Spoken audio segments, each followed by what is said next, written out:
السلام عليكم ورحمة الله تعالى وبركاته دمان أمد الصوماليد ميل كستو أجوكتا وأنا سلامي هل كان waxaan jeclahay inaan ku soo gudbiyo maansadi wixii dhiig lahow kaca run ahaantii wali igama dhamaan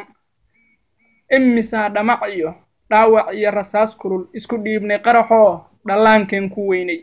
imisuna dhumiyay dhalanteed qabiil oo nagu yiri dhul xoog oo nagu diray dharaartii dhalashada midkii nagu xigay dhigaalkeen dhaawac naguba keentay imisa dhalinteeni badda dhexdeedii tahriib kuba dhamaado hooyo dhabarka saartay oo hinay ka dhaxashay imisa dhalil adag la dul dhigay wadani oo qarankeenu dheeliyay imisa nin dhaarto dooni raadsi galay oo dhaafsaday dastuurkii shisheeyaha dhex jooga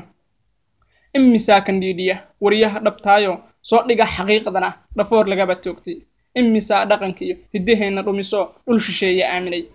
inoo dhigo kubkiyo dhaxalkii SWL miyuu dhumay horjoogii maxaan dhiganay faa'iido ku dhaqaaq isweydiin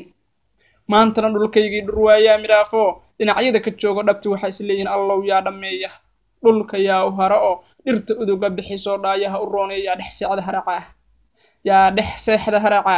wixii dhiig lahow kaca Kenyaana dhuuxdo maalna la ka dhuraybay ku dhisaan dalkooda dheemantii shidaalkii dheeftii badeeni marka ay dhugteen baa hunguriga dhaqaaqo dhinacaan anaa leh cabdu dhowr kun qaado aan dhamayna hawsha dharar badan yiraahdeen ma isa dhicin runteeyo haleeyaa ka dhiidiyay maantana dhaqaaqdo heeg bay dhex taalaa wadani dhaaranay shacab dhiiranay madax kuba dhaqaaqday dhaayahaygu may araga maxaa dhacay dadkaygo aniguna dhankayga ducadaan ku dhowraa xilli dhexa salaadaan ku dhawaaqay dhowrow arrahmaanu dhowrow arrahiimu dhowrow alghafuuru dhowrow alcaziizu dhowrow aljabbaaru dhowrow adiga wax dhowray ii dhow dhulkayga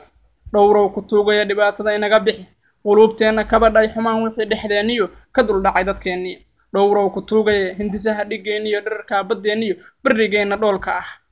garashada iyo dhaaya dhab u gali allahayow aamiintayda oraahdiya dhawaaqay waanu dhiman dhulkayga dhafar waan u gelino mid ka dhiidhiyaan ahay dhaqan laawo damici dhabu fiira hadalkay dhalintii dalkaygow marka aad ka dhooftaa lagu dhoofay garo waad ka tagtay waa lagu soo daamray halkaas ku egtay assalaamu calaykum waraxmatullaahi tacaala wabarakaatuh dhamaan